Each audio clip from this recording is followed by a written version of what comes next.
Hello my বিউটিফুলস, কেমন আছো সবাই? আশা করি খুব ভালো আছো, আর আমিও তোমাদের ভালোবাসায় খুব ভালো আছি। Accept my voice, please ignore it. বহুদিন যাবৎ ঠান্ডা লাগা নিয়ে বেশ ভুগছি, তাই again sorry for my voice quality. তো আজ আমি তোমাদের সাথে আমার খুবই short, simple and easy skin care share করতে চলে এসেছি। প্রথমেই এখানে আমি সেটাফিলের জেন্টল ক্লিনজারটা দিয়ে আমার ফেসটাকে ভালো করে ক্লিন করে নিচ্ছি, এবং এর মাঝেই বলে রাখি আমার স্কিন টাইপ কিন্তু অয়েলি, সেন্সিটিভ এবং সামটাইম অ্যাকনি প্রনও বটে। According to my skin type আমি কিন্তু আগে প্রচুর রিসার্চ করি, দেন আমার স্কিন কেয়ারে কোনো প্রোডাক্ট ইনক্লুড করি। আর অনলি সিটিএম ছাড়া আমি কিন্তু কোনো স্ক্রাব অর মাস্ক কিছু ইউজ করি না, পাছে আমার স্কিন আবার কিছু ফিল করে বসে। বাট ইদানিং আমার স্কিনটা একটু ডাল লাগছে, তাই নতুন কিছু প্রোডাক্ট স্কিন কেয়ারে অ্যাড করব ঠিক করেছি। ইউজ করে যদি রেজাল্ট ভালো আসে দেন তোমাদের সাথে অবশ্যই শেয়ার করব। আমার মতন যারা অয়েলি, সেন্সিটিভ আর অ্যাকনি প্রোন স্কিন নিয়ে বসবাস করো, তারা সবাই মেবি আমার কথাগুলোর সঙ্গে নিজেদের প্রবলেমটাকে রিলেট করতে পারবে। কিছু নতুন ভালো প্রোডাক্ট চাইলেই আমরা ইউজ করতে পারি না, যদি আমাদের স্কিন আবার কিছু মাইন্ড করে বসে, তারপর কিছু ব্রেকআউট, র্যাশেস, হেনা তেনা সব শুরু হয়ে যায়। আচ্ছা, এবার ভিডিওতে ফেরা যাক। এই ব্ল্যাক যে পাফটা দেখছো, অনেকেই হয়তো এটার বিষয়ে জানো, অনেকে জানো না। এটা খুবই ভালো একটা ডিপ ক্লিনজার বলতে পারো। যেহেতু সেটাফিলে কোনো রকম ফোম ক্রিয়েট হয় না, তাই এই ক্লিনজিং প্যাডটাকে ভালো করে ধুয়ে এক্সেস ওয়াটারটাকে চিপে বার করে দিয়ে আমি ফেসটাকে ভালোভাবে ধুয়ে নিচ্ছি। যদিও এরপরে আমি একবার ওয়াটার দিয়ে ফেসটা ভালো করে ক্লিন করে নেব। আমি ওয়াটার দিয়ে, একদম নর্মাল ওয়াটার দিয়ে ফেসটা ভালো করে আমি ওয়াশ করে এসেছি। এরপর এইটাই আমি ভালো করে ওয়াশ করে নেওয়ার পরে এটাকে দিয়ে আমি এক্সেস ওয়াটারটা জাস্ট এইভাবে ড্যাব ড্যাব করে এক্সেস ওয়াটারটাকে সোক করে নেব। মানে পুরোপুরি জলটাকে আমি কোনো কিছু দিয়েই মুছবো না, জাস্ট এভাবে ড্যাব ড্যাব করে রাখবো। আর কয়েকটা সেকেন্ডের মধ্যেই, আমি ভিডিও করার সময় কি এগুলো হয় নাকি? ফার্স্ট টাইম ভিডিও করছি, তাতে এত গাড়ি যাওয়ার কি আছে ভাই? হ্যালো, কয়েক সেকেন্ড পরেই এটা নর্মালি একটা সুন্দরভাবে এয়ার ড্রাই হয়ে যাবে। তারপরে আমরা নেক্সট স্টেপে যাবো। এবারে আমি স্কিনটা এয়ার ড্রাই করার পরে এই টোনারটা অ্যাপ্লাই করবো, উইশ কেয়ারের একটা রোজ টোনার। এটা আপাতত আমার স্কিনে স্যুট করছে মোটামুটি ভালোভাবে। এর আগে আমি প্লামটা ট্রাই করেছিলাম, প্লামের গ্রিন টি টোনারটা আমার কিন্তু স্যুট করেনি, ব্রেকআউট হয়েছিল। জানি না কেন, এতটাই কেন সেন্সিটিভ স্কিন আমার। তো আমি এটা অ্যাপ্লাই করবো। এটা একদম ফার্স্ট টাইম এটাতে একটু প্রবলেম হয়েছিল, দেন 1 উইক 2 উইক অ্যাপ্লাই করার পরে এটা সুইটেবল হয়ে গেছে আমার স্কিনের জন্য। তো আমি এটা অ্যাপ্লাই করে নেবো।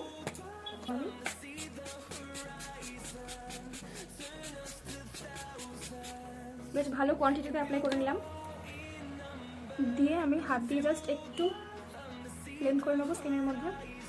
আর এটাকে পেনিট্রেট হওয়ার জন্য একটু ছেড়ে দেবো।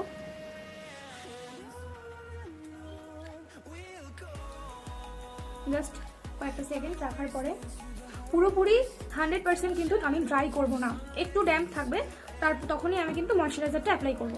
তো কয়েকটা সেকেন্ড পরে পুরোপুরি আমার ফেস কিন্তু ড্রাই হয়নি, একটু ড্যাম্প আছে, তোমরা ভালোভাবে দেখো। এর মধ্যেই আমি অ্যাপ্লাই করবো আমার সিরাম। আজকে আমি পার্পেলের এই 24 ক্যারেট গোল্ড সিরামটা আমি অ্যাপ্লাই করবো, কিন্তু ইউজুয়ালি এটা আমি অ্যাপ্লাই করি না।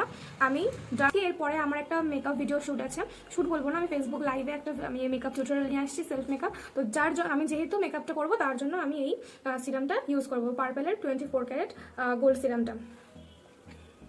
তাও সেটা খুব বেশি পরিমাণে নয়, যেহেতু আমার ফেস অয়েলি, শীতকালেও খুব একটা ড্রাই হয় না, জাস্ট অল্প একটুখানি।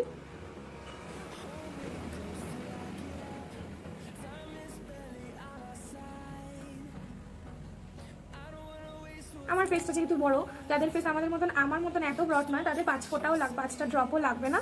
সো আমার 5টা ড্রপ লাগলো, কারো কারো কিন্তু 2-3 ড্রপেই কাজ হয়ে যায়।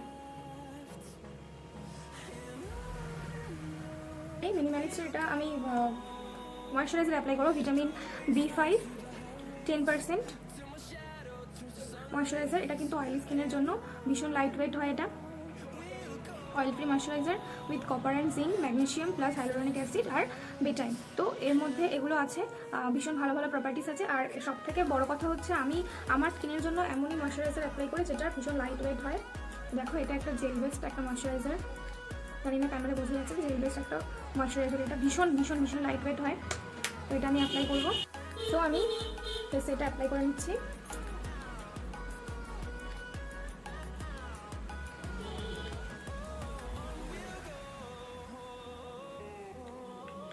সিরামটা অ্যাপ্লাই করার পরে অবশ্যই একটু ওয়েট করো তোমরা, অ্যাটলিস্ট 1 to 2 মিনিটস।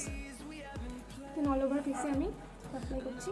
এর আগে আমি কোনো সিরামও অ্যাপ্লাই করতাম না ভয়েতে, তো যেহেতু আমার মিনিমালিস্টের এই ময়শ্চারাইজারটা আর সানস্ক্রিনটা অ্যান্ড তোমার উইশ কেয়ারের টোনারটা সেটাফিল ফেস ক্লিনজারটা আমার স্যুট করে গেছে, দ্যাটস ওয়াই আমি ভাবলাম যে কেন না কিছু সিরাম কিছু ইউজ করা যাক। দ্যাটস ওয়াই আমি নায়াসিয়ামাইডটা ট্রাই করছি কাল রাত থেকে।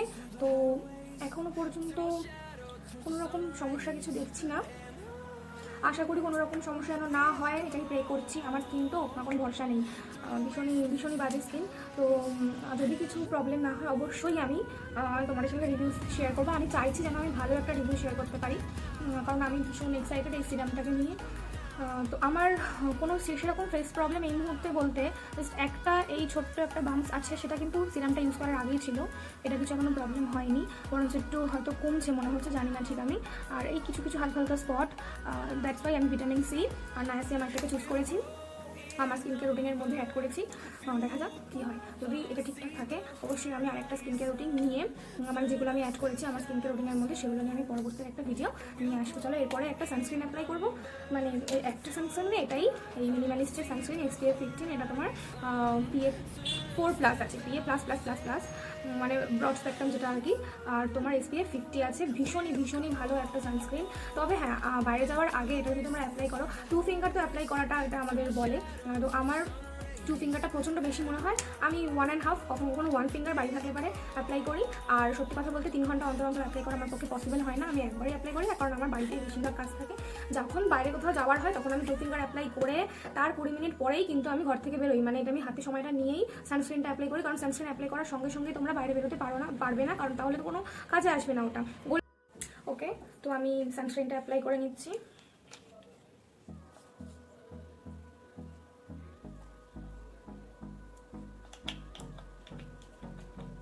জাস্ট এইটুকুনি অ্যাপ্লাই করবো, কারণ আমি এখন কোথাও বাইরে বেরোচ্ছি না। আর এখন বিকাল হয়ে গেছে, আমি বিকালে বসে ভিডিওটা শ্যুট করছি। ইভেন কটা বাজে এখন, 5টা বাজে, এই সময় সানস্ক্রিন অ্যাপ্লাই করার কোনো নিড নেই আমার। বাট তবুও যেহেতু আমি রিং লাইটের সামনে বসে থাকবো এতক্ষণ, অ্যাপ্লাই করে নিচ্ছি এটা।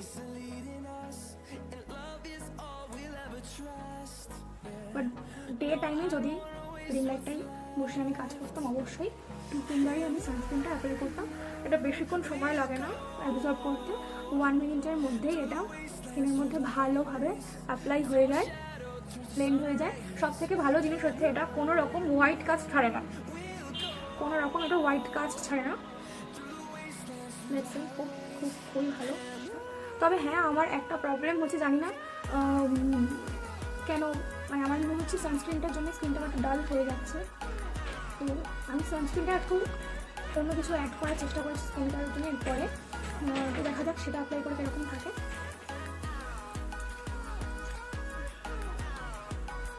এই তো ভালোভাবে আমার স্কিনে সানস্ক্রিনটা বসে গেছে। দেখো কোনো রকম, আমি তোমাদের সামনে একবারে আনকাট ভিডিও, এটা আমার কোনো রকম কিন্তু আমি কাট লাগাইনি টিপটাতে, একদম আনকাট টিপ। তোমাদের সামনে এটা কিন্তু ব্লেন্ড করলাম, এটা কিন্তু খুব ইজিলি ব্লেন্ড হয়ে গেল। সো ব্যাস, এই আমার স্কিন কেয়ার রুটিন। আর এরপরে আমি একটা ল্যাকমির একটা লিপ বাম লাগিয়ে নেবো, এটা হচ্ছে তোমার ক্যারামেল ফ্লেভারের, লাগিয়ে নিচ্ছি। তো চলো, আমার স্কিন কেয়ার রুটিন।